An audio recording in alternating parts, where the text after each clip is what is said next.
Hey, how's everyone doing today? So I'm making this live stream, and I'll make some others for people that are new to Virtua Fighter, as well as people that have been enjoying Virtua Fighter. So if you want to get stronger at Virtua Fighter, I'm really happy to help. For those that don't know my background, I have been a competitive Virtua Fighter for a very long time. And I've played players all around the world, and I've won many tournaments, won many leagues. I play a lot online and offline as well, and I've played in many countries. I absolutely love Virtua Fighter. It is one of my biggest passions in life, and so I'm really happy for how much attention Sega's been giving to Virtua Fighter in preparation for the new Virtua Fighter, but also just really doing the Virtua Fighter Legacy project. It's been amazing. And so now we have the Switch 2 open beta, and a lot of people are probably trying out Virtua Fighter for the first, second, or third time. And, you know, it's not the easiest of games to get super strong at, but it is a game that I think anyone that really wants to can get pretty strong at and can develop a lot of skills. I think it's a very skill-rewarding game. Now, like all skill-rewarding activities, does require skill, but skill is something we can all build. And I definitely think Virtua Fighter is a wonderful platform for skill building in many levels, actually. And I think the game itself really embodies the fight, and I think it really puts the fight in fighting games. It is a game that can let you be as defiant as you want, though it kind of rewards that. You can also be more passive, but it is harder to do that. It requires a lot of mastery of a lot of things already. And so this is definitely a game that really rewards proactiveness from the player. So if you have any questions, please let me know. We're going to be talking about any topic, but I'll definitely be responding to viewer questions. If they have any questions, even if you're already experienced, you can go ahead and ask questions. But I will start with the top, though, because I think it's really important to know the controls are going to be the first things you interact with within the game. And so we're going to talk about those a bit here. Until I see more people in the chat say something. So, when we say it's on the controls, first question people would ask, can I play this on pad? Should I play this on stick? How about leverless? And even keyboard. And my honest opinion is that Virtua Fighter actually plays pretty well with all of them, but they all have a learning curve. And I think that's true for all fighting games. And Virtua Fighter definitely has got a learning curve. I don't think Virtua Fighter's execution in terms of complicated motions and everything are the hardest in fighting games, not at all. But I do think what it is that Virtua Fighter has a lot of simple motions, especially if you get used to those simple motions, but you're doing them very rapidly. You're doing them so quickly. And so that speed and that, mainly the rapidness, is the thing that stands about Virtua Fighter. Some people might look at Virtua Fighter superficially and might not think it's even that fast of a game, though some people will see that. And where the big difference is when someone says that Virtua Fighter is really fast, it's the interplay between the players. It's how often you're making a decision and how often your opponent's making a decision.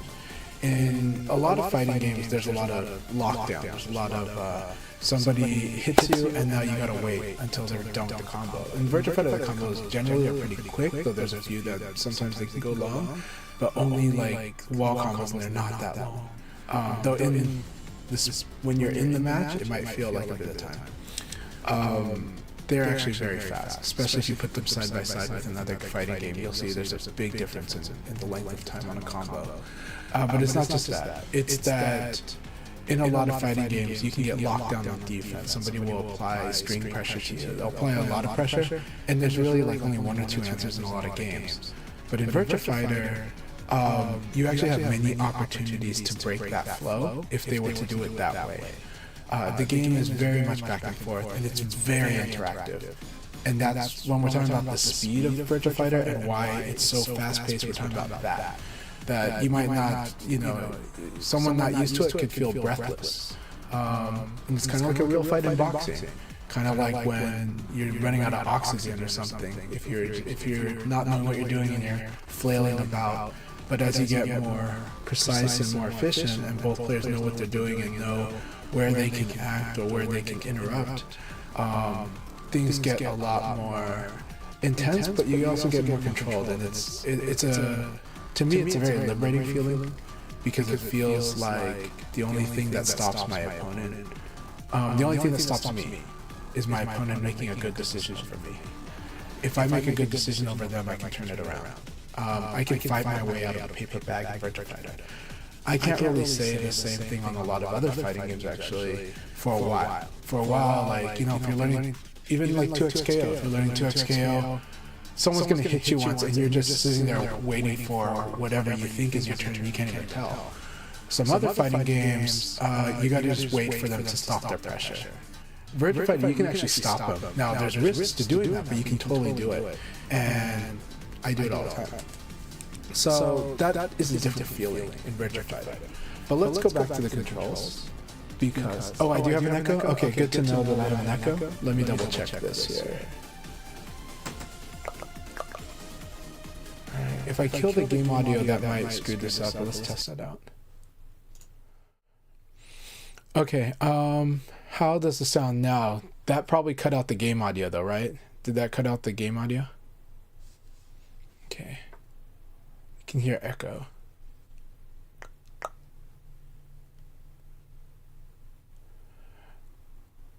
The game audio is going to do that. Okay, but here's what I'll do. I'm gonna hack the game audio. I'm gonna reroute the game audio to my speakers, and that way we have the background game audio with my voice working for you guys. Thank you very much for the response. So one moment here. All right, so there's our hack here. So you can kind of hear this nice Dural. I like the Dural music. So the stage is called Genesis. That's definitely intentional. Jimmy, I'm doing very, very good. Okay. Well, I apologize for the ads. If you guys don't like the ads, you can watch on YouTube. I live stream on both. And chances are a lot of people I know actually don't get ads even on YouTube because they're subscribed on YouTube. So if that works for you, I actually encourage being on both platforms. You can support me on Twitch, which helps me the most. You can support me on YouTube. That helps me too. So yeah. So hey, good to see you, Nalastrave. Good to see you, Jimmy, and good to see you, Hypergraph. Let's quickly talk about the controls, though, because beginning in Virtua Fighter, the controls are really important. So you can see here that I actually play with just 3 buttons. Now you can do what you want. I'm not against macros. I don't think macros are cheating at all. But I do encourage that. I do think this game plays strong as a 3-button game. Its controls, to me, are actually simple, but that's a deceptive way to describe it. Let's get past that. We know that there's a guard, there's a punch, and there's a kick button. This diagram is not the best, but if when I play my arcade stick, I'm really using these 3 fingers: thumb on guard, index on punch, ring finger on middle finger on kick. That said, I do encourage having multiple buttons for some stuff. If you're on pad, I would actually put like R1 right here, where I would have guard be R1, and I'd probably have PKG as R2. Maybe I would put another face button for P plus G for throw. Beyond that, I think it's pretty easy to work around that with whatever you're comfortable with for your default position for a guard, punch, and kick. But really, my recommendation is I recommend pad players put an additional guard button, again, on R1, on like the most convenient button, right? That's not interfering with the rest of your play. Punch and kick, now that's because a lot of people that play on pad prefer to have punch and kick on a face button. I do an opposite thing. I actually have my punch as R1, my kick as R2, and my guard on square, and that's all I need because I'm still using the same 3 fingers I use on arcade stick, but also because this game plays very well when these 3 fingers are independent. Because sometimes we overlap, sometimes we hit 2, change it to 3, sometimes we're tapping all 3. But on pads, macros are probably the best way, and I do want to work with the comfort of the player. So punch and kick being your square and triangle, or your X and square, whatever, that's perfectly fine. So then if that's what you want, if you want punch and kick on your face buttons, then I recommend guard, additional guard on R1, maybe PKG on R2, and then a throw button somewhere that's convenient but not interfering with your normal play. That's my advice for pad players. Leverless, I really recommend doing something similar to the default to the Japanese layout, but everybody has their preference. Some people really like playing the old American style or the Korean style, which is index on guard, middle finger on punch, and ring finger on kick. I don't personally like this because this gets cramped for me, but I can play these 3 fingers. I can play this literally a whole day without feeling any fatigue from playing Virtua Fighter.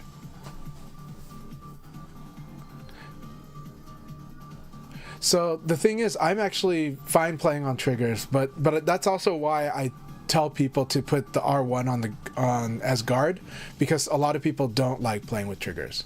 I actually personally am fine with it. I'm like, if I can play a first-person shooter with this trigger, I can play a fighting game with the trigger, and it works for me. But it's not intuitive, and most people don't like it, so that's why that's not my default recommendation, though it is my personal use. So yeah. That said, again, it's about working with you. So anyhow, yeah, that's the basics on the controls.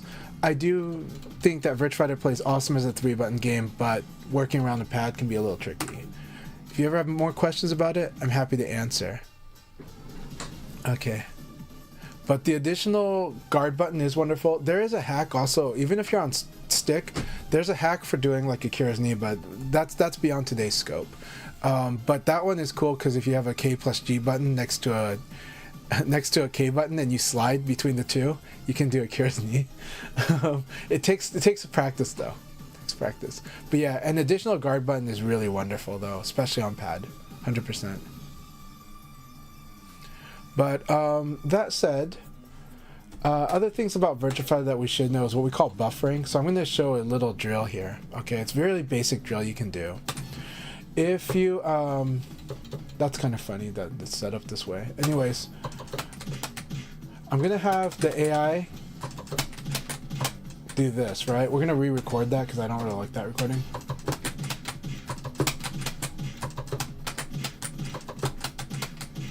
Okay, so why do we do this?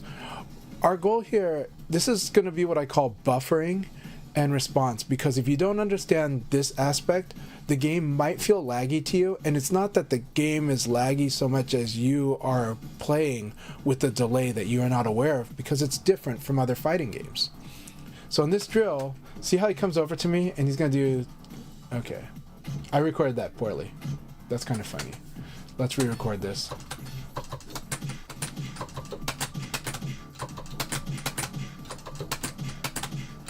We have to do a slight delay because of the difference in the guard, and this actually plays later, but we're not going to go into that topic today. So see how he's doing 2 low punches. And you know that when you're fighting a beginner, this happens, right? When you're fighting at lower levels, you see this a lot. Okay, but then you're like, oh, why can't I hit them, right? Like, because you might be too slow.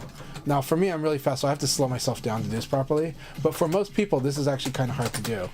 This is the standard response is forward and punch when we block the first low punch, because we want to interrupt the second one. And most people, when I first have them do this drill, they will do this too late. They will be like this. And a lot of times, this is the result that they will have. Why are they having this result? Why am I having no trouble? I'm inputting early before... So if we're looking at, you notice that I have the high, mid, low indicators turned off on my display. We can show that over here at display settings. Hit display off. Hit display is on by default. You won't see there's like clouds if I do this, right? So go to recording. See, normally this is what you would see. I turned it off, and you'll see why I turned it off. Just for training purposes and for illustrating to beginners and to people I teach. I teach a lot of people how to play VF. See how, look at how when he hits me, you get a white cloud or white spark. The moment that that white spark disappears is actually pretty much the time that I could input, and it would be fine. See? And if you watch my stick on my display, I'm inputting way earlier than I recover. Look, I'm recovering a lot later than this. So this elbow is coming out much later than when I press it, and that's because Virtua Fighter encourages you to input your next move early. You don't have to, but if you try to do links in Street Fighter, you will be late in this game, and your opponent will probably interrupt you with mashing low punches in this game. Now, as a beginner, this elbow is actually, even though it's the standard, is where a lot of people have trouble. So the easier way to do it is start with low punch. It's faster attack, so you're going to win on speed. You have more margin for error by doing low punch after blocking this first high punch. And you can standing guard a low punch. Low punches are what we call EX lows. These were introduced in Tekken 3, and Virtua Fighter 4 continued this trend, which is to make it so you can high guard low punch. Because low punch is typically a character's fast attack that is like a high crush, it's just really, really strong. And if you watch a lot of old Virtua Fighter 2 matches, you'll see low punching all over the place. And sometimes even in VF3, you'll sometimes see the low punch spam. To reduce this aspect of the game to dominate so much, you can now guard them high ever since Virtua Fighter 4. So we're blocking high and we're just doing a forward and punch.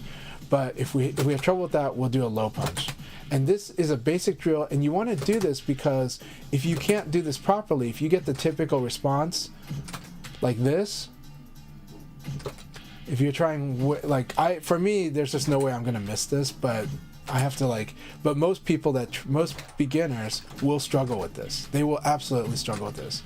It's also because I'm looking at Jackie doing the low punch. I'm not waiting for him to do the low punch. I'm not hit confirming it.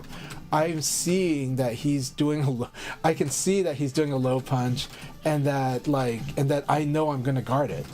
And so that's what's happening. That's why it's easier for me to do this. For a beginner that's learning Virtua Fighter, this is a little hard. But once you get used to it, it's fine. And a lot of people have an easier time doing this during rollback than when the game was on delay-based netcode. I will say that ever since rollback netcode came to this game, this has been a lot easier for beginners to do. And that's a big deal. So I hope that makes sense. If anyone has questions about that, this drill, we just have Jackie coming in, dashing in. We have them low punch at this. It's not the fastest rate. You don't want to match these two low punches, but you do want to do it at this pace here like this. The problem is that there's a difference between the stun from hit and the stun from guard, and that's why we don't record it at super fast. Otherwise, it'll just be like one low punch.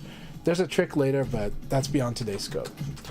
But again, we want this dash in, low punch, dash in, low punch. This is what a good drill looks like. And this drill is so that we can guard. Now, here's another tip. You can, while you're guarding, you can input your next move. You can input the motions, right? You can totally do that, right? Right? So you can input the motion and then finish with letting go of guard and then the final attack. So I can do this and then hit kick, right? Right, like that. This is back, forward, and kick, right? I can just, back, forward, kick, right? And then back, forward, and then kick, right? And then the forward and kick same time, roughly.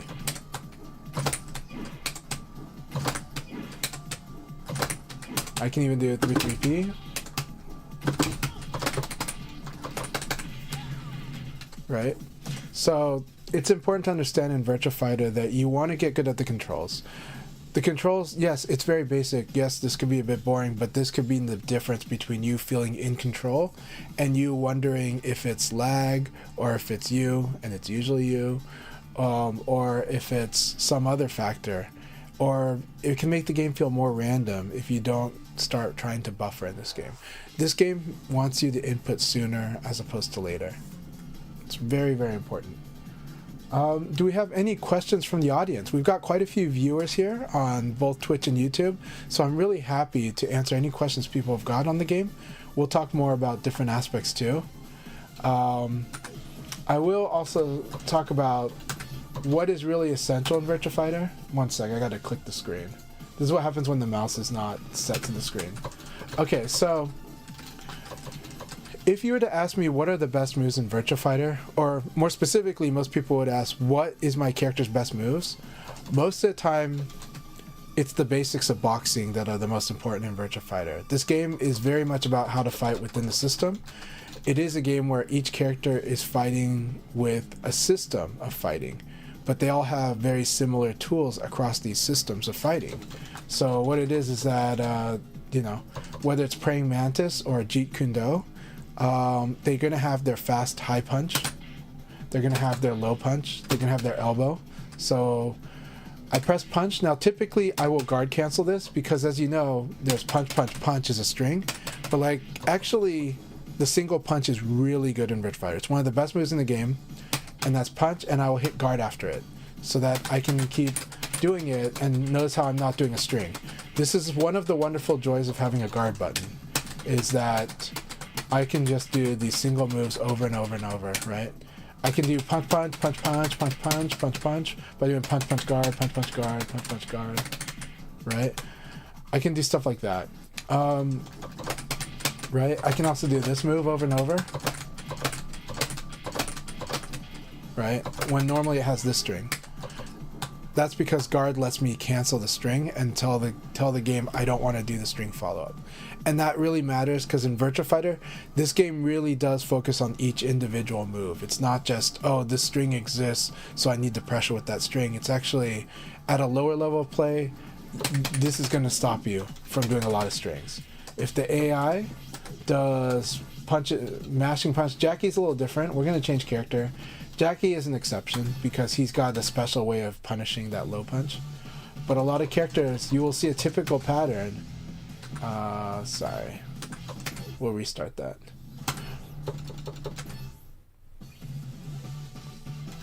Actually, we'll do Lao versus Lao, why not? Okay. So Lao is going to be a very common example here. A lot of times you're going to fight against people that are trying to string pressure you, and most string pressure will lose to either low punch or just simply crouching. In this case, again, Jackie is a bit of an exception, so Jackie, you'd want to kind of wait for him to whiff and then you attack. Certain attack, that's special, and that's kind of a bit beyond the beginner thing. It happens a little later, but here, we got this, right? And this is a very common thing with a lot of beginner Lao players love this sequence here, especially the low kick and the flip kick, right? But all of these lose to low punch. Right? All of these will just lose to low punch. But the thing is, then you're like, well, what do I get with low punch? Because do I get a combo like Street Fighter 3 Third Strike or like Street Fighter? No, you don't. But you do get a guess. You get pressure. You get advantage just by hitting him with this low punch. He has this advantage, and he wouldn't be able to do much. Like he would just like lose to this. He would lose to this if you attacked right away, right after the low punch. But this instantly stops. And then if we know that he's going to guard, we throw him. So that's the guess, right? Like this. This is the core of VF, is this guessing. Like once you put the opponent at a big disadvantage, you force a guess between an attack, which usually is going to be the safer play, or throw because you think they're going to guard, or sidestep. And in this game, throwing will beat sidestepping, and it will also beat throwing will also beat just simply guarding high, right? Yeah, guard button. Nala Strave has a good point. She says guard button gets a bad rap from other games. It's really natural in Virtua Fighter. It is, and we're going to talk about what is wonderful about the guard button, because it is the scary thing for people coming to Virtua Fighter. You can see on my screen that I'm hitting the guard button, right? And I'm gonna put one scary thing in there, and then I'm gonna reassure you with another thing. In most fighting games, moving away is back to block is what people are used to, right? And down back, right? And those aren't really the best in this game. In this game, you want to move with dashes: forward dash, back dash. Okay, here's the thing though. With back dash, I cannot guard cancel the back dash. It's not guarding until the very end of that back dash, and that's scary. And I get that that's scary, but this is a forward-moving game. But to reassure you, what is beautiful about Virtua Fighter is I can move forward and guard. I can actually guard right away. And actually, one of the best motions is this crouch dash, down, forward, right? And then doing a standing guard. This is really, really strong, because they might accidentally miss the throw, but I'll still block the attack. And the throws typically are faster than the attacks. So ducking the throw, standing the guard, this is really strong in this game. this is better than holding down back. It's better than holding back. And those games, you know, that's why those games, the space matters. And that's also why in a lot of other fighting games, the speed matters a little too much, in my opinion. This game, the speed really matters. That's how we win with the high punch, elbow, low punch, throw, and defense. The core boxing of Virtua Fighter. But the thing is, we can move in and approach and defend. And once you get used to the fact that your right hand defends while your left hand moves, and that you can kind of do this, when you can get comfortable doing this, you end up being more active in that active play of the game. When you're trying to run away from your opponent because you're just afraid of their offense and waiting for your turn, the problem is you're probably going to be too slow taking your turn, but also you're going to be doing the weaker approach to this game. In this game, the closer you are, it is based more in grounded cinematic martial arts. The closer you are, the more options you have. The further you are, the less options you have. From really far away, it might become predictable that I might do this attack, but then, like, let's say I want to do a low, this is probably going to be pretty slow. And that's why a lot of beginners will do this, which this is not the best sequence. This has the same problem as the string problem we talked about earlier. This 1KK is not secure. Even if I get hit with it, I can still stop him. Even if I got hit with this, I could like still duck and do this, right? And this is really scary. That's not worth the 1KK, right? So the 1KK would have to interrupt me, like this red hit is an interrupt. It would have to interrupt me for this to work. So even when they come at me like this, I just low punch. And if I know that they're going to freeze up, low punch throw. If I know they're going to keep mashing, low punch launch, right? So it's one of those things where, but this is the guess again. What do I get with the low punch? I get a guess. I think he's going to defend. So I'm going to throw him. I think he's going to mash, so I'll do something that launches him.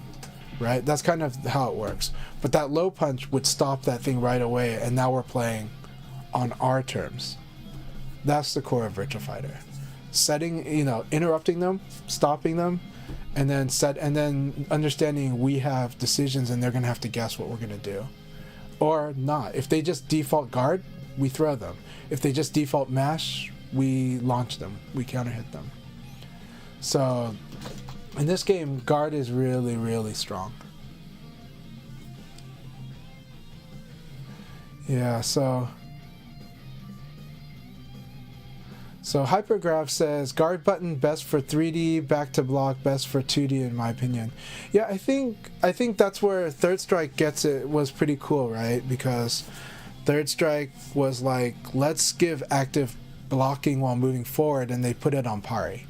Now that does have a timing requirement that does make it more strict, and if it was less strict, you can imagine that might be too much. So now, by nowadays standards, you understand why the pari should be kind of strict, but it became very strong in that game, right? And it's also, that game has more of a 3D fighter like flow as a result. But yeah, I think, teach their own. I mean, Mortal Kombat to me is not my favorite, though I did like the earlier Mortal Kombat games, and I think the guard button feels pretty good in those. But that said, 2Ds do like to have designed around a language of having different angles of attack in a very deliberate visual way, right? With the jump being a big element of those games. And so the air combat, the air to air, the air to ground, the lows, I think those are a wonderful design, and I think that's why and I think those did come naturally from the decision to make back to block as well, and crouch back to be low block. That way jumping became the way you did your mix-ups in a lot of the 2D fighters. I still think there's great ways to do 2D combat. I mean, but I also tend to like games that are like swordsmanship games. But then again, Samurai Shodown does really good with the back to block while still being a very game that has its parallels to Virtua Fighter. I really do love Guilty Gear series, though. I'm not good at it at all. I don't dedicate much time, but I've always liked the series. So yeah. So we know things like that. Is there anybody in the audience that has questions though about the game? Because I'm really happy to answer them. You know, in this game you're going to be a boxer. You're going to have your high punch, your low punch, your elbow, your throw again, and your defense, which is going to be more forward moving, like a real boxer. The thing is in this game, backpedaling has vulnerabilities. If I get hit during a backdash, I'm in big trouble. However, backdash is strong. It's just that it's strong when you get used to the spacing of the game. And so if your opponent is going to poke you, backdash becomes a strong way to set them up to whiff and to launch them. You know, like this. It's just that the risk, that it has high risk, but it also has high reward if you commit. This game is going to be a lot of commitment versus not commitment. And as a beginner, you want to learn how to commit. And the commit will be, I would say the 3 core elements in Virtua Fighter is going to be the boxing that I just showed you, but also the grappling. So even if the opponent like whiffs or misses something, I can throw them.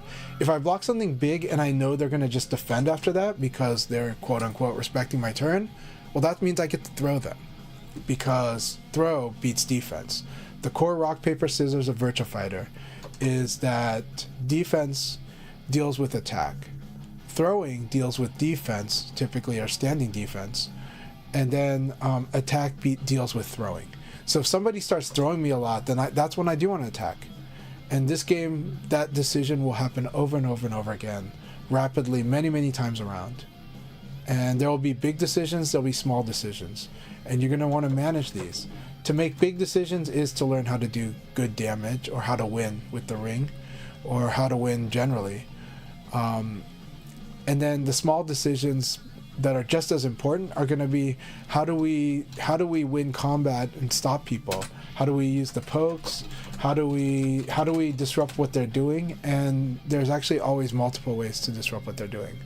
All right, Scrumptious has a question, and so does Chickpin. So Chickpin says, I loved how MK Deadly Alliance, you could string a fighting style into the character's weapons. That was really cool. I think that is a beautiful part of that game's expression and definitely in the core part of its design. So Scrum asks, do you have any drills that you regularly do to stay fresh? Well, I just play to stay fresh, but there are different drills. And so the one that I showed earlier today was really important, right? The one I showed earlier, which I don't know if it will let me do this. Yeah, it won't let me. That's kind of funny design. So anyways, okay. I gotta do this not too fast though. So we're gonna dash in, low punch, guard. Dash in, low punch, guard. Dash in, low punch, guard. Low punch, guard. And we're gonna try to do it at that pace. And what this, again, you wanna do this because a lot of people in real fights, I'm gonna also say this, just because you can do it in drill does not mean you can do it in the fight. It takes a lot of time in the fight to do things sharply in the fight. Your opponent is messing with you. Your mental stack is overloaded. This game is very rapid fire. So just because you can do it in the drill does not guarantee you can do it in the fight. So you do need to spend time in the ring with either AI opponents, which are fantastic. World Stage is really good for staying sharp. It's really, really good for staying sharp. And you know, practice with that and get used to fighting the AI doing a lot of stuff, right? So it's really, really important. Let me see what other questions, but I'll definitely talk about more drills. The fuzzy guard drill is really important. This is a very popular one. We're going to set the AI to reaction, guard, and counterattack number 5. Okay? And we're going to talk about really basic Virtua Fighter situations here. We're going to go ahead and let it stay the throw direction neutral, but it doesn't matter for this drill. It does matter for the throw escape drill, which we can do from the same setup, okay? So right now, whenever we attack, it's going to do something. So like here, it's going to guard or attack, right? So I'm just not going to do anything. So this is a throw, but it might attack me, right? Right now, it's really set on throw. Good. So you can see it's going to randomly do these, right? Now, if I'm -5 or -4 or -3, there's an easy technique to do. -2 and -1 as well. If I'm more minus than that, then I can't do this technique. We call it fuzzy guard, right? And so whether my low punch is guard, I can do fuzzy guard, which is I'm going to crouch dash and then standing guard. So elbow,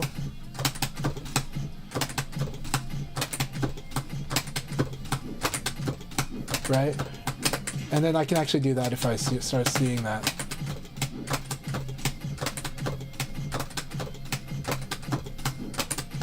This is fuzzy guard.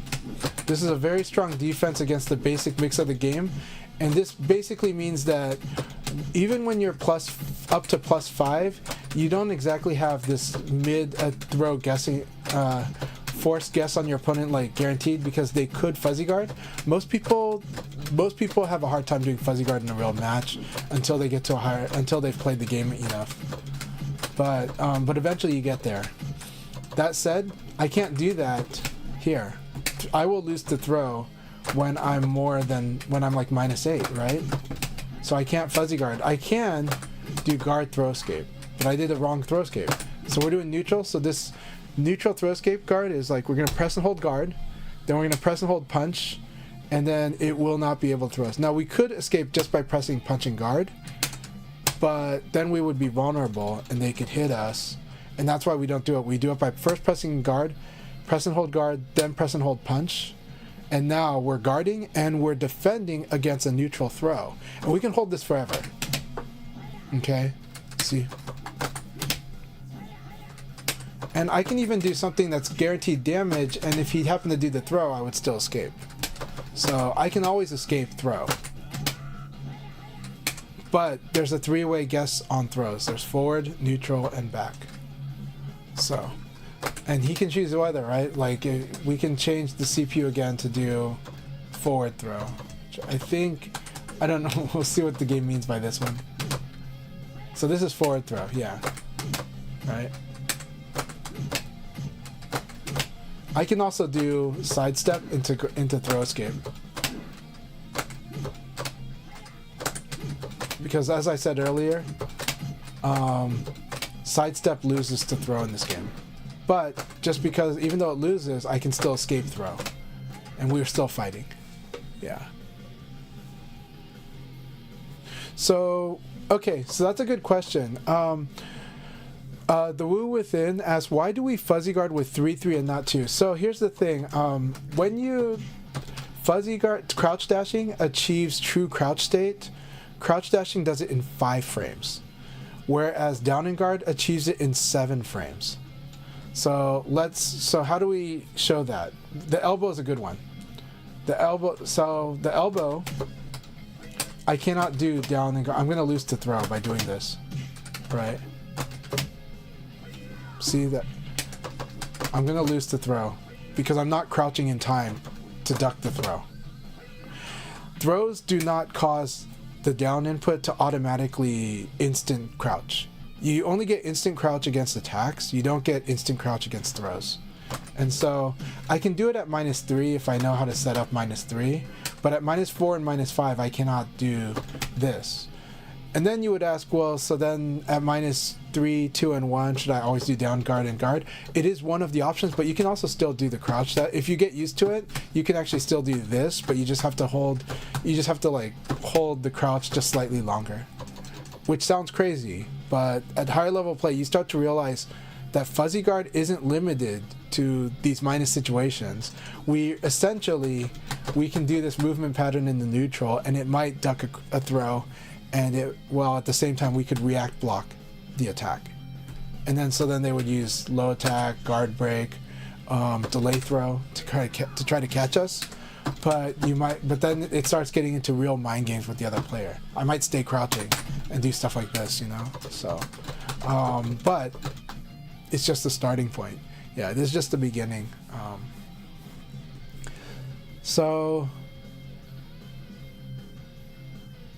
Okay, Hypergraph asks, actually I want to double check the chat, but I will also read what they said here. Let's see here. So there's more 2D combat, weapon. I do like weapon games, by the way. I'm a big fan of weapon combat games. I want more of them too. Okay, so let's see. Yeah, we went back here. Okay, Hypergraph says, I know you can use the recording in training mode for drilling boxing basics. Can you talk about using the CPU bots to drill basic execution for practicing a less repetitive opponent. Yeah, 100%. It's really important, to be honest.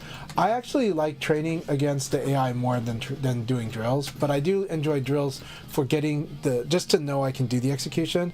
But the real thing is I do need to do it against the bots. So typically I will set the bots to like, this is going to be a hard one. This can be up to however you want. But I personally like setting it all random on 5. And I also like training on arcade mode. Because here's the thing about arcade mode. On arcade mode, stage 1, 2, and 3, stage 1 and 2 I can practice wall combos. And I can practice normal hit versus counter hit combos. Stage 3 and up, I need to start playing with more active flow of Virtua Fighter, start using some of my defensive techniques, respond to what the AI is doing, and just guessing. And honestly, I'm going to also say that it's important to allow yourself, you want to have control of your game. In Virtua Fighter, predictability is actually your biggest weakness, and so if the more that you're trying so hard to min-max, the more predictable you become. This is counterintuitive when you come from a lot of stuff, especially you come from Tekken, but you come from a lot of other fighters, to someone telling you that min-maxing can actually be bad. But it's because min-maxing, it's not that it's bad, it's good, it's a disciplined training, but you still have to fight. And your opponent is, especially in option-heavy games, your opponent can still play around what you do if they know what you're going to do. It goes back to Sun Tzu saying, know your opponent and know yourself and you'll win many battles.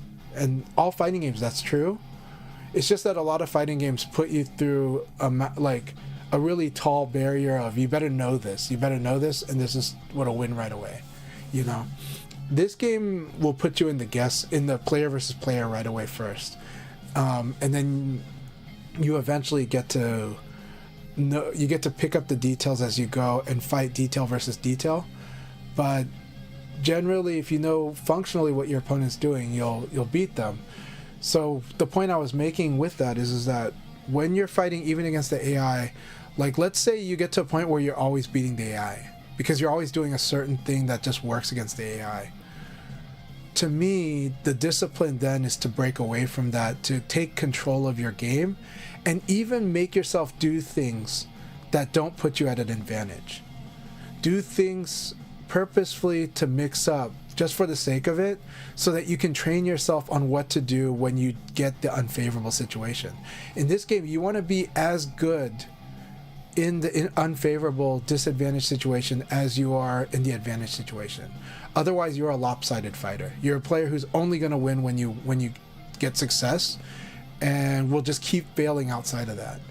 That's not what you want. You want to be someone who can fight whether you're down or whether you're up. And you want to be, and your opponent is going to want to be that way too. And if you're only winning when you're up, you're going to lose pretty bad when your opponent gets you down. Whereas your opponent might be able to win even when they're down.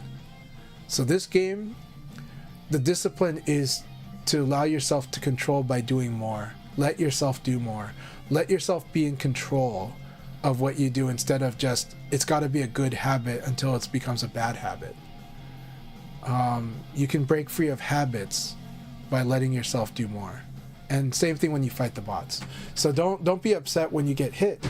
And the biggest tips I actually give to beginners is, once you're used to your character's animations, you only need to look at your opponent's half of the screen in this game and really their character. You can glimpse at their life bar, you can glimpse at the other information, you can see this ring positioning, and those are important. And the clock is important too. But the most important thing is just looking at their character, really. That's one. Other fighting games, you have to look at like 6 corners of the screen.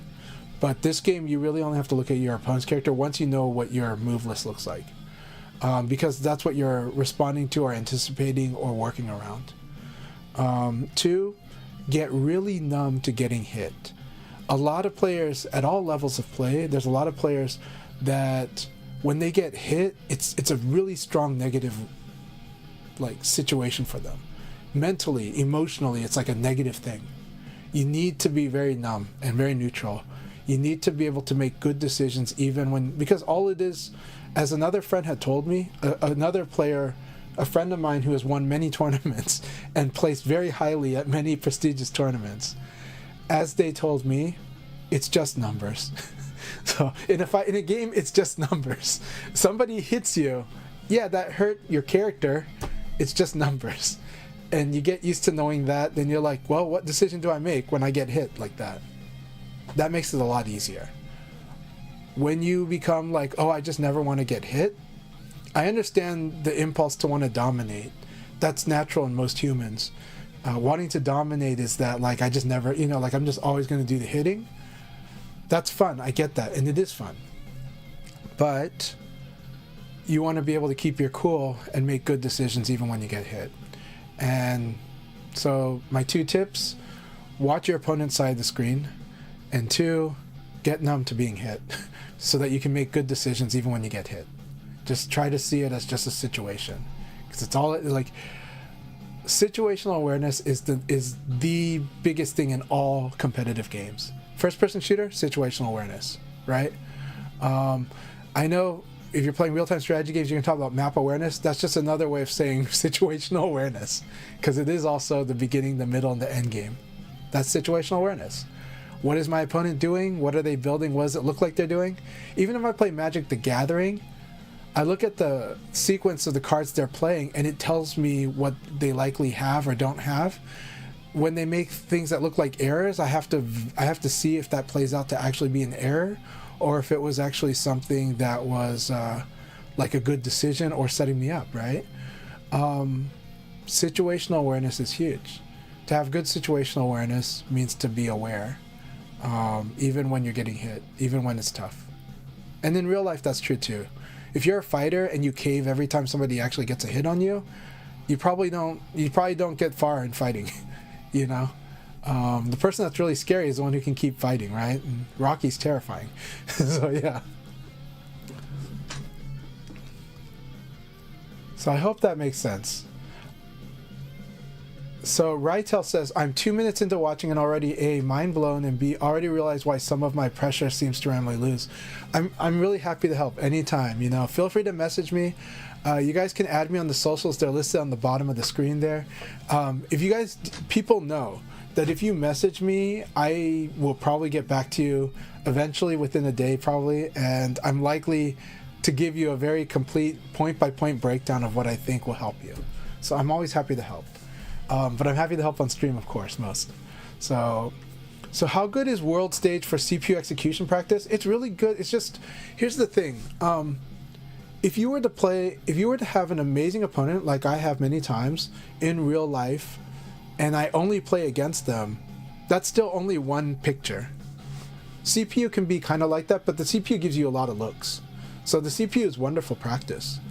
But just like a human opponent, if I only play one opponent, it can get samey because we're playing similar mind games, because eventually we get to know each other.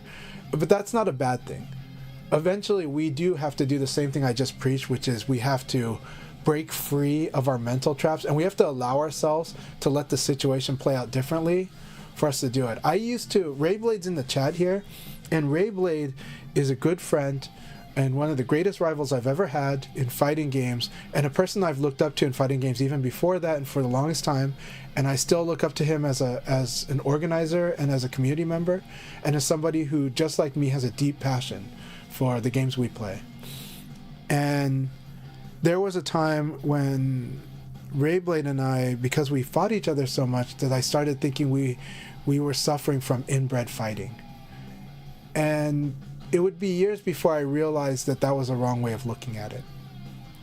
I used to think we suffered from inbred because we both like to crush. Like, we like to really beat the thing that the other guy likes to do, right? It was around when Ultimate Showdown came out and we were playing online again. And, which from a history of playing offline a lot, but he had moved to Hawaii around 2009, yeah. And around that time, he had moved to Hawaii, so we were not playing as much again. And then during Ultimate Showdown, the connection between Hawaii and Oregon was enough to where I was happy fighting Rayblade. So I got to revisit the Rayblade matchup, right? And we do like to crush each other. We do like to beat what each other's doing. That didn't change. But my mindset did change, and it did change how I played the matchup. And it did help me improve myself. And so what changed was that I realized it wasn't so much that we were just inbred fighters. I was refusing to change. I was refusing to do anything but crush, and Ray was loving to crush as much as I do, so we just kept crushing each other. But later on, I just kind of said, well, you know, I let myself play a different way. And yeah, I lost at first, and then I started winning a lot. And then Ray challenges himself, and he starts winning again, you know, and then we start playing even more dynamic than before, you know? So a lot of times that change has to happen in us because we can't control the opponent, though we can influence them, and we can definitely dominate if they don't change. If they don't adapt, we can definitely dominate eventually. But I had looked at that matchup all wrong. I blamed Ray. I blamed ourselves. I treated Ray like he was that CPU that doesn't change. And that wasn't right. But I also ignored the fact that I was the one that wasn't changing. I was the CPU not changing. So, but that said,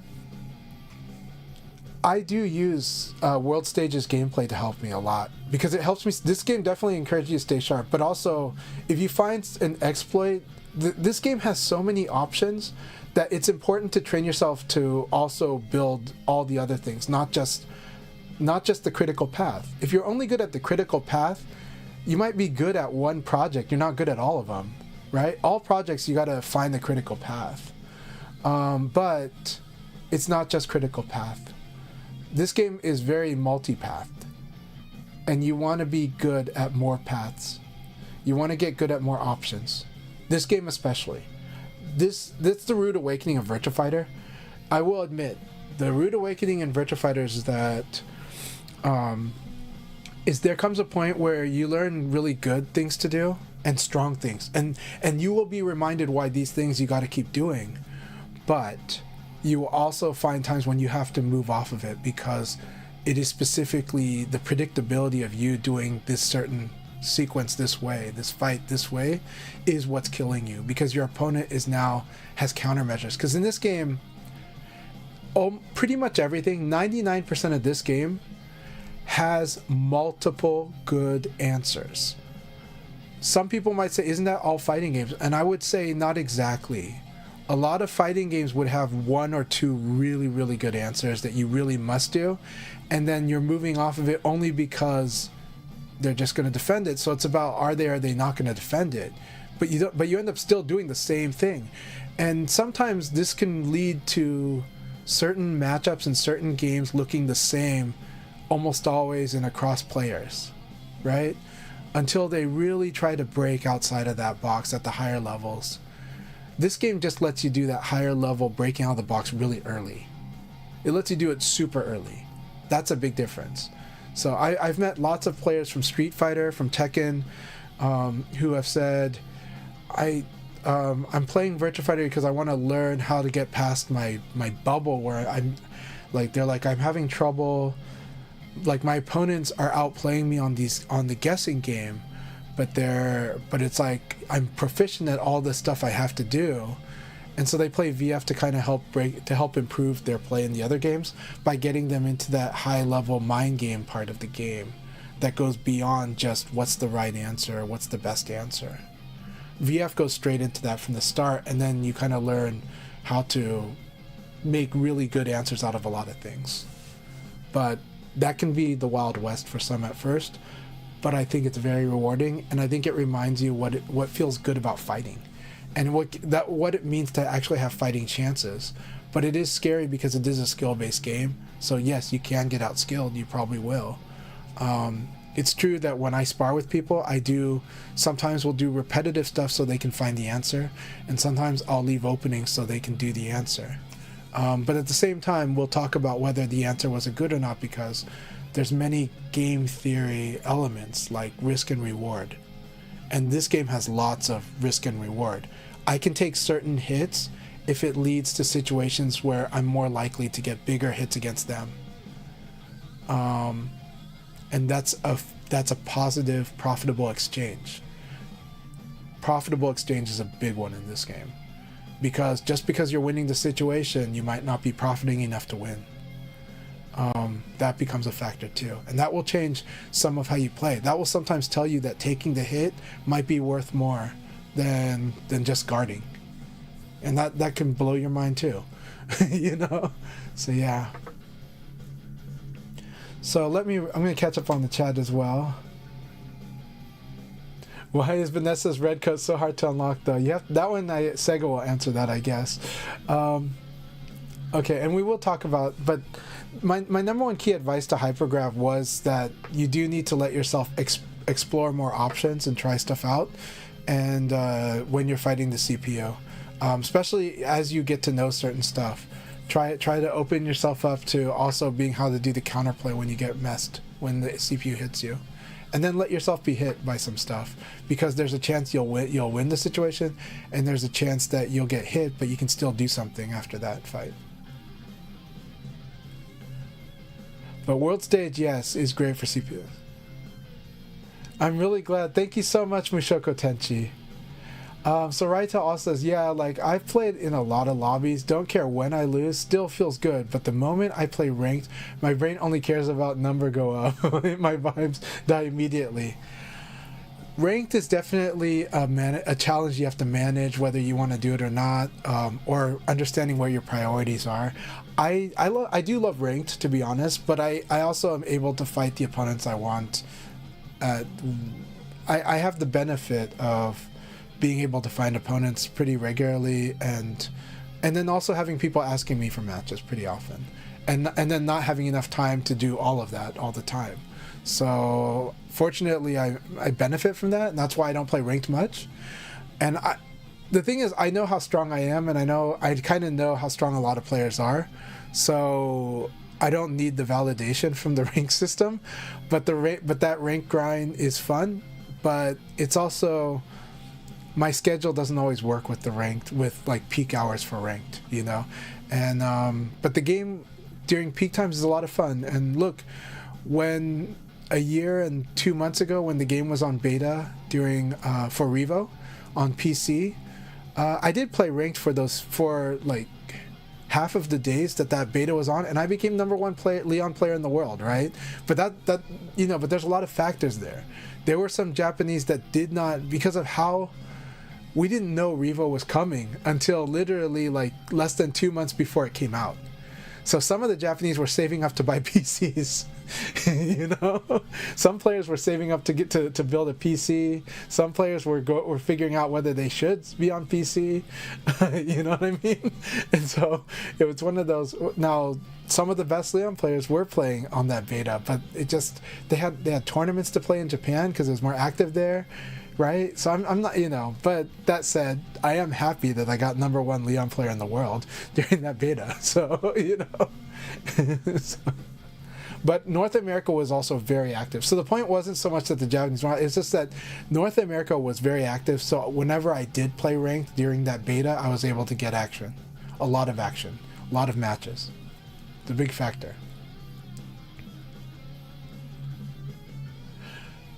So wish you could hide the rank up notifications. That can, yeah, that I understand. Psych me out, I think. Nala's really funny takes. Nala's takes are great though. I love Nala's takes. Good to think of rank not as a measure of skill, but a metric of skill, effort, and time. Yeah, no, it is. And ranked is really fun.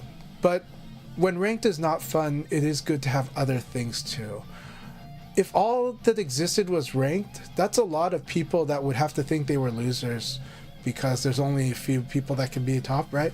If your only way of being happy by playing in tournaments is to win the tournament, you're gambling against yourself pretty hard in life and in happiness. So I think long-term goals are good. And look, I win a lot of tournaments, so maybe it's easy for me to say that. Tournaments are wonderful experiences. But in this game, I think the fighting is just fun, and I think the fighting is worth it. So yeah. Yeah, there's a good point to be made about quick matches, yeah. Because of taking the pressure off and allowing people to just play online with a random opponent without feeling that. I personally, if you guys want my opinion, I'd like something that's similar to the world stage mode, but it's integrated both. You don't know if you're playing an AI or if you're playing against online opponents. It's a random mix. But you get lots of unlocks and you get lots of fun stuff and lots of room for expression like in a world hub, but you're also playing all kinds of matches and you're not worried so much about that as just having fun playing the game and it's just constantly engaging. That's what I want, right? I think they can also build bots that are good enough as far as how fun they are to play while helping you step up your skill. I think that's very doable. I think it's not easy, but I think it's very doable. And I think, so I think there are good ways to do ghosts and good ways to do CPU bots. But I really think that mainly the thing is we need a good amount of engagement on demand. So we need to, like, that's my opinion. It is very, I think in the industry though, there's a lot of legal reasons why someone that's in the industry would hesitate to talk about mixing bots with matches in something like a ranked environment. But we're talking about a more open environment where we just play, you know? And but it still gives us the chance to build those bonds with other players that we like playing and be like, hey, I'm having so much. To be honest, this game is definitely a game where it's like, I love fighting against this guy, so we chat with each other and we play more with each other. This game very much is a buddy and buddy fighting each other kind of game. It's very good at that because the game itself is very, very conversational in its interactions. So Raito says, the thing is, like, I know I've leveled up from playing in lobbies with good players. I'm definitely better than I was a month ago. I'm really happy to hear that, and it's really good to feel that, because that's super important to feel, you know? Hypergraph says, I personally like ranked because people will play very grimy, good for finding ways to deal with different playstyles. It is true. People will. I mean, I fight similarly, but I think I use rank as a way to, like, when I stream, to talk about like my process and trying to understand the opponent and what they do. But you guys will also see me flat out say on my stream, hey, it's okay, like, if you want to quit. Like, I know people don't like one and doneers. I get that. I do, and I'm not encouraging it. But against me, I don't mind it because I kind of know if there's a skill gap, and I'm like, okay, if they think they're gonna have more fun, the game gave them the option to quit. But I know that a lot of people hate that, so that's a big topic to go into.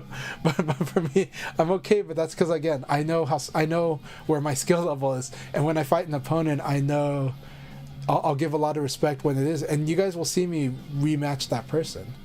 You'll see me rematch matches that are hard for me, you know.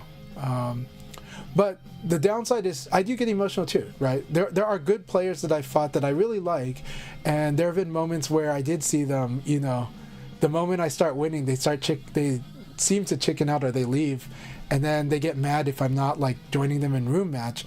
And, you know, that's a lot, but that's human nature, because a lot of us, like, I can feel that way, I just don't act on it, but I understand how they feel, because I feel that way internally. But I'm the type that sucks it up and says I'll keep fighting. And then when it's a good time, we'll find that time to say, hey, do you want to take it to a room now, you know? But that's me. I'm the nice guy. I'm the one who's going to let the opponent have the opportunity to get to bring the score back if they can take it, you know? But not everybody's that way, and that's, you know, we'll see that in ranked. That's where we're going to see that, you know, and that's natural. It's human nature.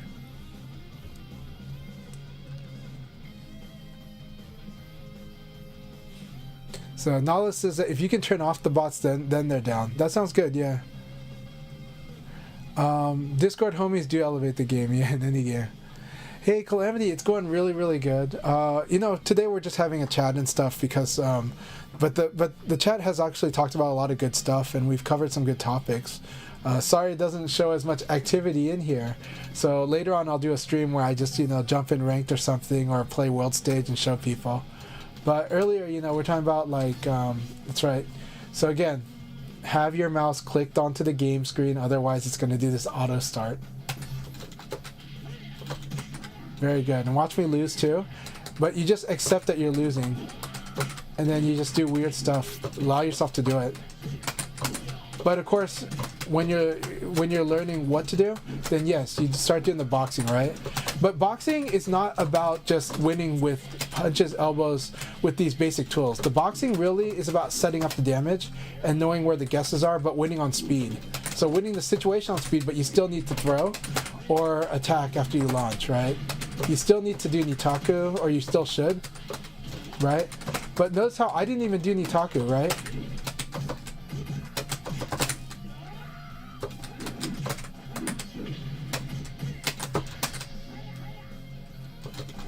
And so, you know, a lot of people are afraid to throw even the AI, but you know what? The AI actually lets you throw it. Not that it lets you, but that the AI chooses to guard, to defend. It actually makes a choice like about that.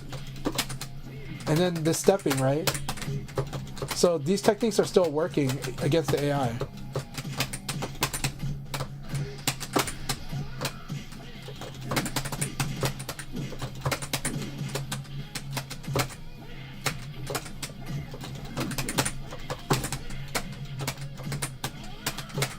Now that said, the AI can fall for certain things like delay tactics, but so can humans. And so it's okay to do them as long as you're in control of when you do it versus when you don't. Or at least as you work on your control.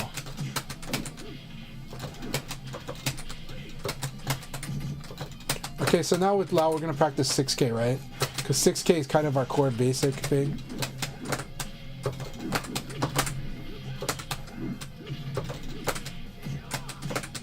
And then I'm not punishing properly either. So, by the way, the boxing is this low punch into defense. Remember that how I talked about crouch dashing into guard? It's very strong, but it is very quick. It's not something you do very slowly. I mean, you could, but you would, but it would be half as effective or worse.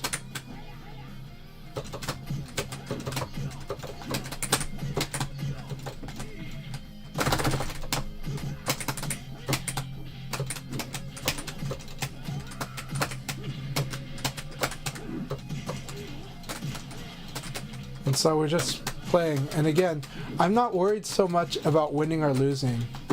I'm just letting myself play the situation as I feel it and as I'm comfortable observing it, and then I challenge, and then I measure from there. So I might know, like, okay, actually I'm actually being sluggish and I'm doing stuff I shouldn't. I don't beat myself up over bad decisions. I just kind of make a note of it and go, okay, well, let's try to recreate that situation and do the better answer. But sometimes you can't force it. You just have to wait for certain moments to happen. And that's hard, but that is also VF too. Let's see, now we see the risk of doing that.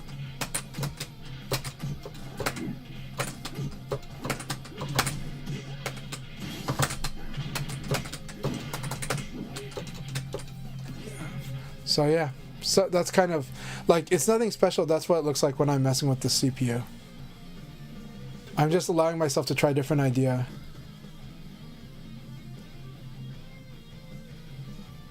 I would love Calamity to have to stream more too. Let's see.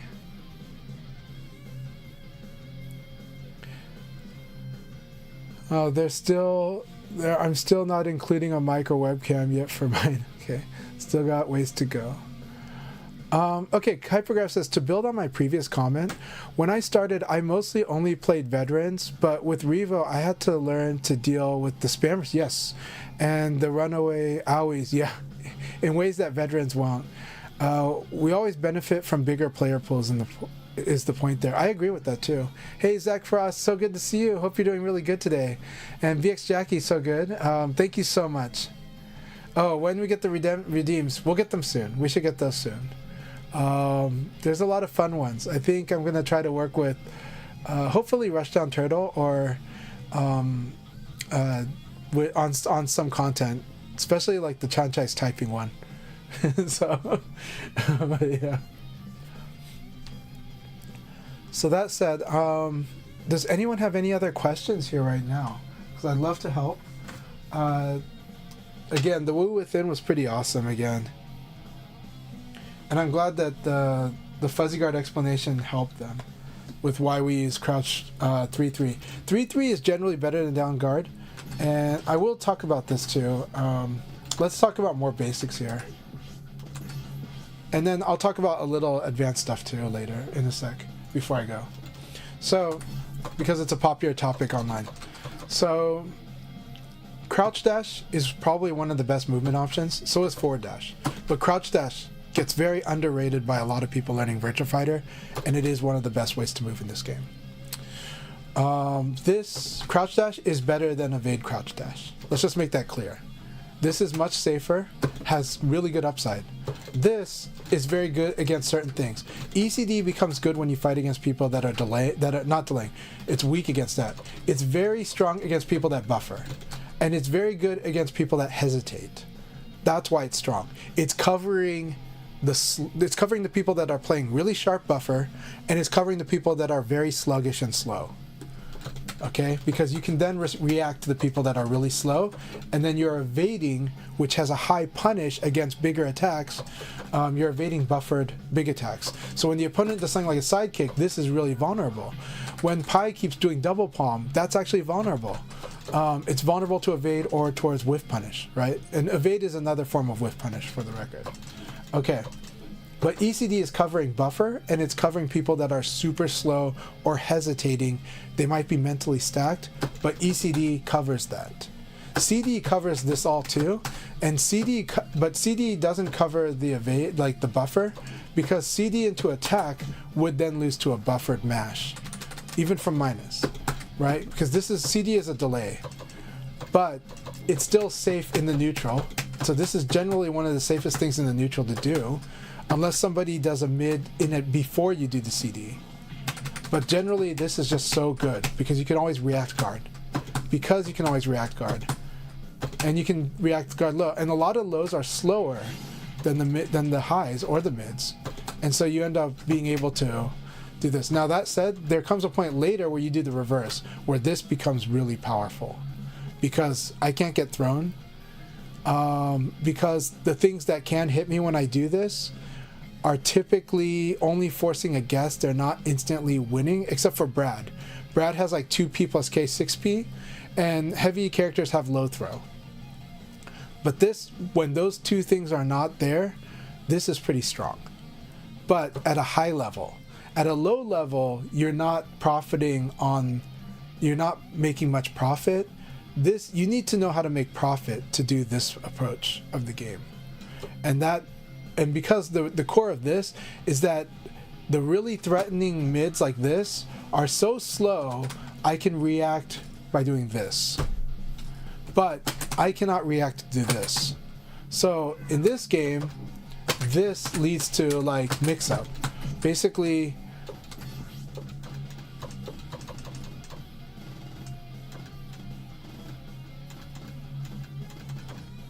the thing is that this leads to like mix up, right?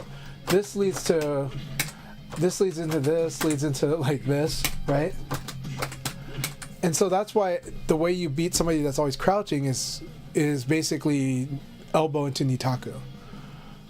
That said, and some of you might say, hey, elbow for some characters on counter hit doesn't do Nitaku, but it does on crouch hit. And if it doesn't for the heavyweight characters, they have a move like Wolf is like 4K to do that. But generally speaking, you do the fast mid that crouch hits into Nitaku, and you do Nitaku against that, and that will mess someone up.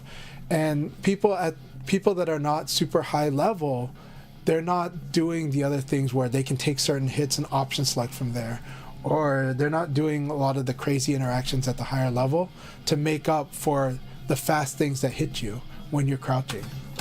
Anyways, that was a little much. Crouch dash is amazing. Forward dash is amazing. Back dash, good, but you have to be good with it. The closer you are to your opponent, the worse back dash is, because the more things can hit you. The further away you are, the better back dash is, because you're more likely to cause things to whiff. However, when you cause someone to whiff with backdash, you would like to launch them or hit them. You would like to do something good and hit them, right? So because of that, there is a diminishing return. If we're this far away, backdash works effectively, but doesn't give us anything as much, right?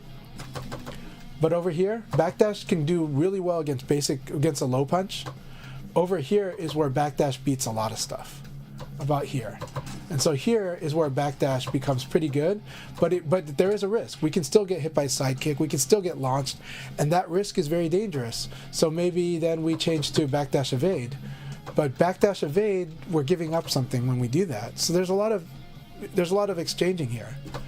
But backdash is good with more space, but it becomes too good but not good enough when it doesn't give us profit, like something a target to hit. You know, crouch backdash, even more extreme.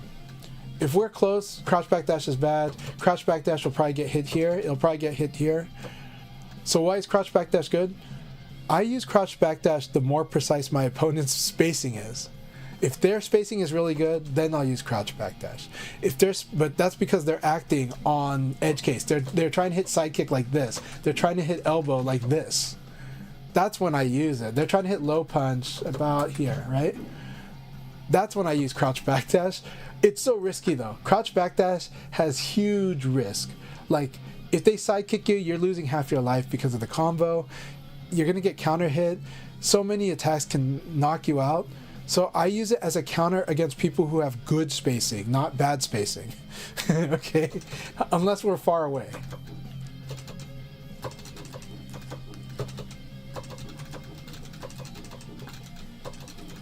Yeah, so if you are wanting to learn Virtua Fighter, virtuafighter.com, that is the website URL, is definitely our best resource, and it is a really good one, and it's a great website, and it's a good stable place you can go towards.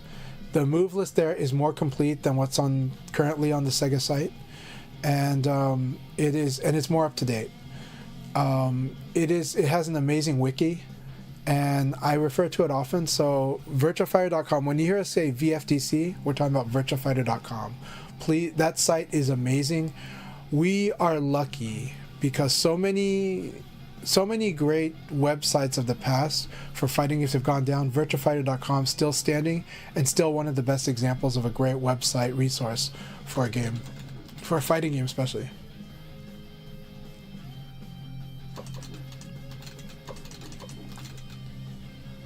Yeah, no, I understand.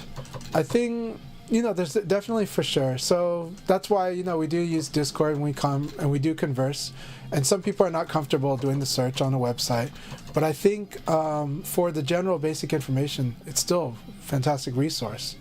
And it would be way worse if we did not have virtuafighter.com. Okay, so the Woo Within says, sorry if this gets repeated, but could you define what Nitaku is more time? Yes, I will. Okay. So Nitaku, if we're studying, Nitaku is the basic mix-up of the game. But in this game,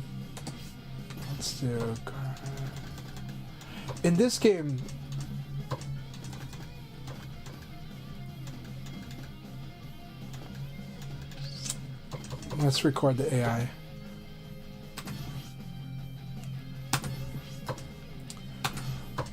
So a lot of people naturally would like to mix up with like if they got a mix up, they'd like to do like a this versus a low, right? Like mid or low. And I'll show you one of the reasons it's kind of weak in this game first. So we're gonna do this, right? And if we did this, right, I can still like evade, right? And if he did like the same thing, I could also evade, right? Right? Evade really undermines the mid-low mix-up, but also sometimes what they're threatening is clearly one is more damaging than the other. So in this case, I don't really care about getting hit by this particular low, but I would care about getting launched by, by like this high, right? Even if I crouched it, right? And he would have to change the combo, but I would prefer taking the low.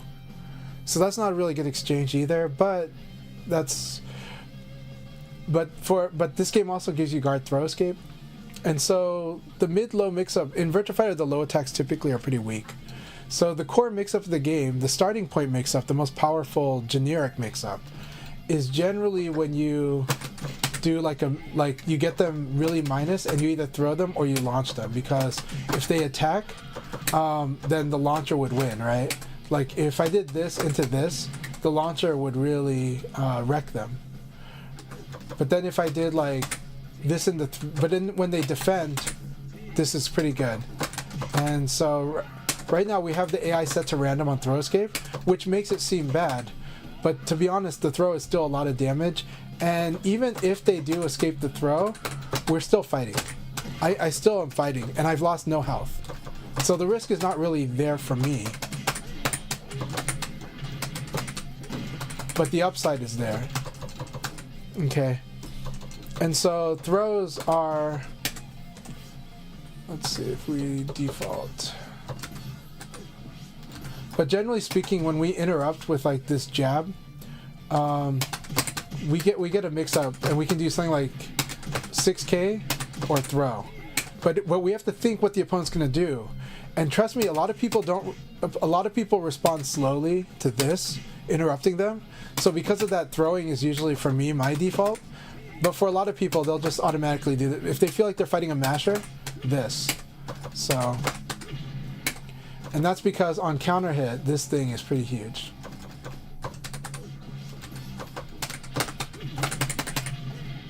Right?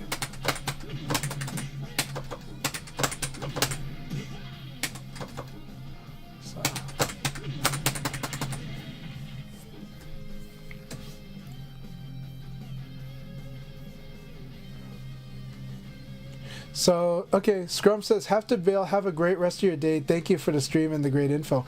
My pleasure. My pleasure completely. I know that my style here tends to be conversational on this. I will make videos that illustrate things more so people can see. But those take a lot of work, and but I'm happy to do it.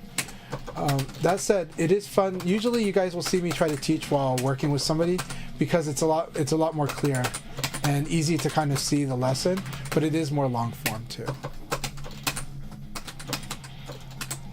But Nitaku is basically mixing up between, once we get, so we're looking at this, we're +7, even when they guard and crouch, right?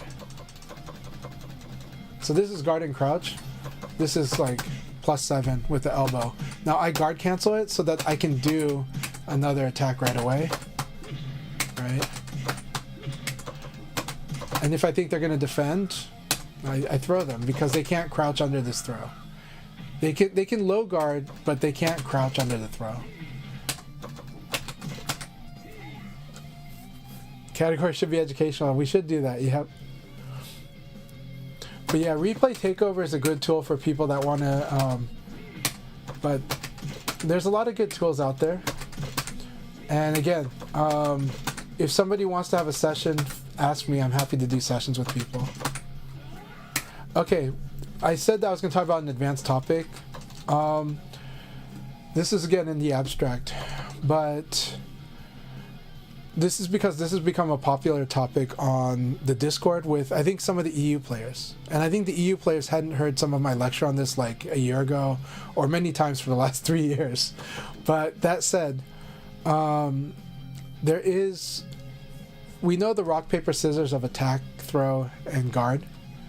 But if we abstract the attacking into like the typical neutral situations of a game, which is movement and attack, and we put it into those terms, and we know that both players like to attack and they like to move, that's when we can go into another type of rock, paper, scissors, which I call is the tempo rock, paper, scissors. Now, we've talked about buffering, which is speed 0, right? Which is committing right away. When you have advantage, you commit right away. Or even when you're on disadvantage, you commit right away. And then you have delay, which we talked about earlier. Crouch, which a lot of the popular ways to do delay is to input a crouch dash and then do it right away. And in which case you can buffer a 1-frame delay. But this causes things like evades to miss. This tends to like win against evades, right? Right, and so Lao can do something like this and really catch a lot of like stepping that was more closer to instant. And then we have, remember how earlier I talked about evade, and I said ECD is good against both the speed 0, the buffer, and ECD is good against people that are really slow because they're stuck, their brains farting. They're mentally stacked. ECD is strong against it because it gives you time to watch them and react. And you're like, oh, okay, they're just standing there and guarding, I'll throw them. Oh, they're standing there guarding, I'll guard break them. Oh, they're crouching, I'll elbow, right? And then I need Taku. So what this does is that this catches the extreme lower end and the extreme higher end, but so the slow and the fast. Well, delay is what you do against ECD, because if the AI did ECD against me, it's going to lose to delay attack, right? All right, let's make it.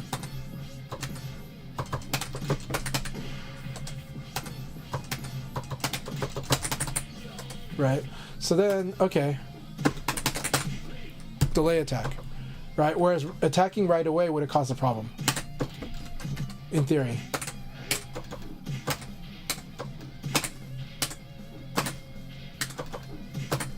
The way I input it, it's not working quite hot, so go figure. That said, normally you can get like an evade here, right? And so ideally there's that, but delay attack would work pretty well. Right. And so the thing is that, sorry for that bad demonstration, but generally speaking, there is, when people are playing this crazy, what looks like Tekken neutral, you do have a thing where the ECD is covering the buffer if it's timed with it, if it's in sync with it, and it's covering slowness. The delay is covering the ECD, and then buffering, mashing, if you will cover the delay.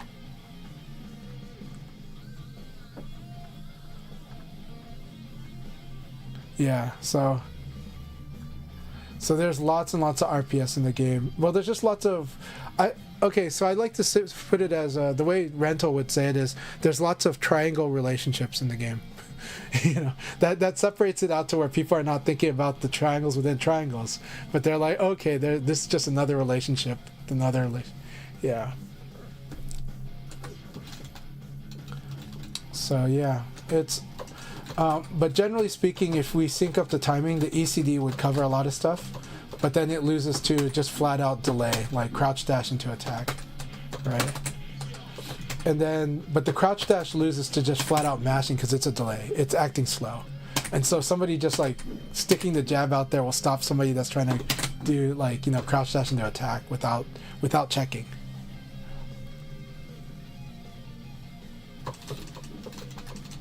Awesome.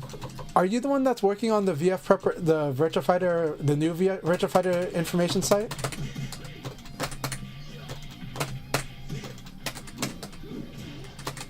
But yeah.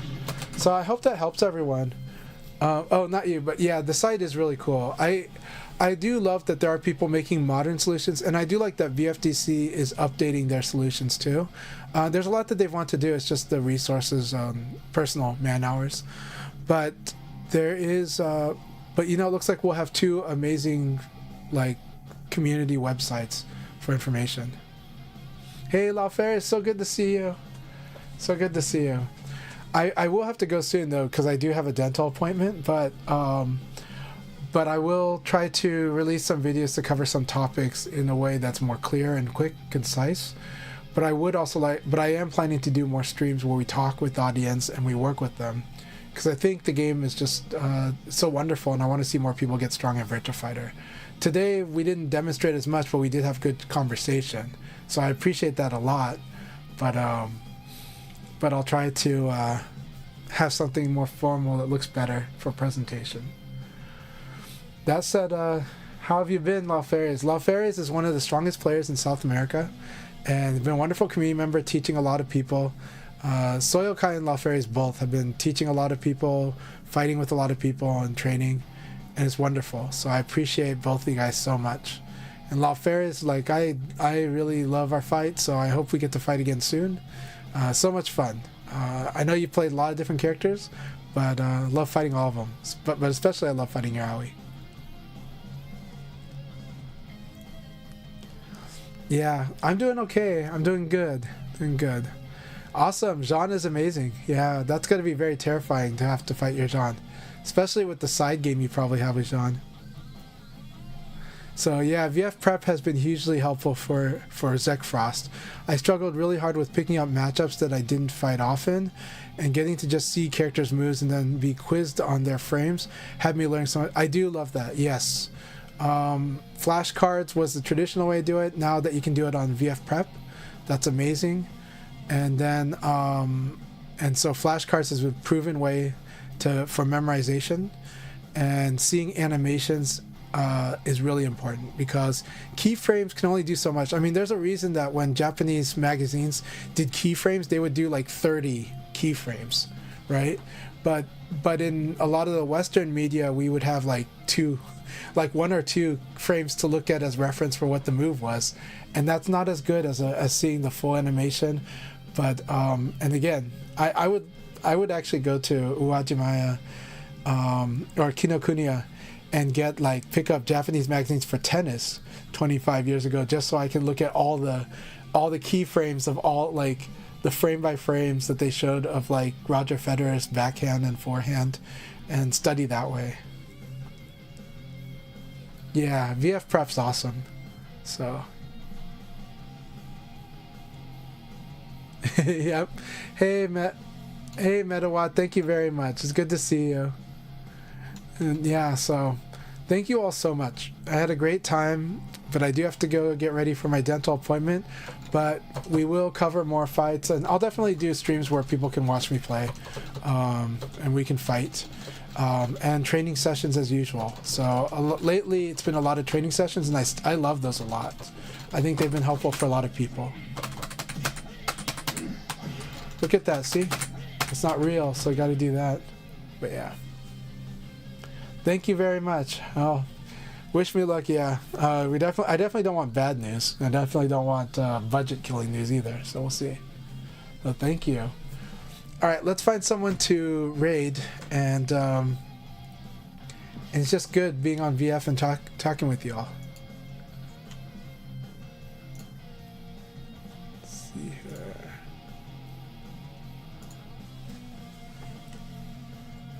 Let's see.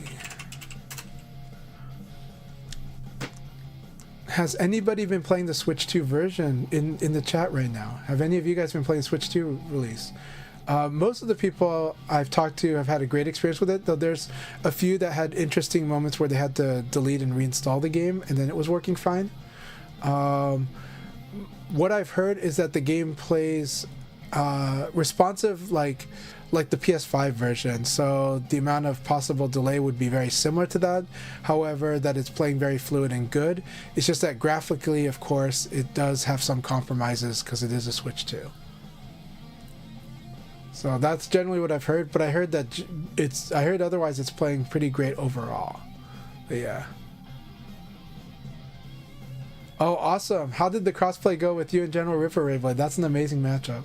That is so much fun to fight.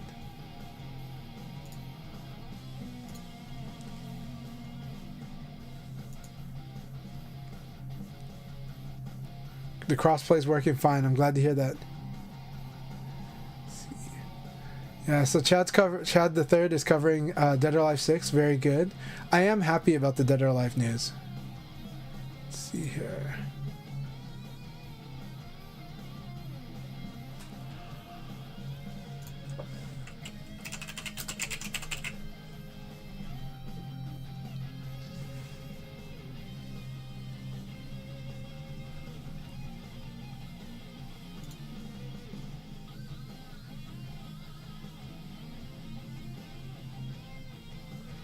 Alright, I'm actually going to raid Henpixa VF, because this is one I haven't had the chance to raid, but they're quite strong, and I think you're going to have a lot of fun gameplay watching them play. So let's go ahead and do that. Give them your support, tell them I said hi, and enjoy more VF. Stream more VF. So. And also shoutouts, we've got Sandra Freed is also streaming VF right now, and you can see stuff from their angle, and I think it's good to watch from their angle as well. So here we go. Alright, enjoy the Pi gameplay. Right now, you're also watching Jub fighting them too. Alright, cheers. Enjoy.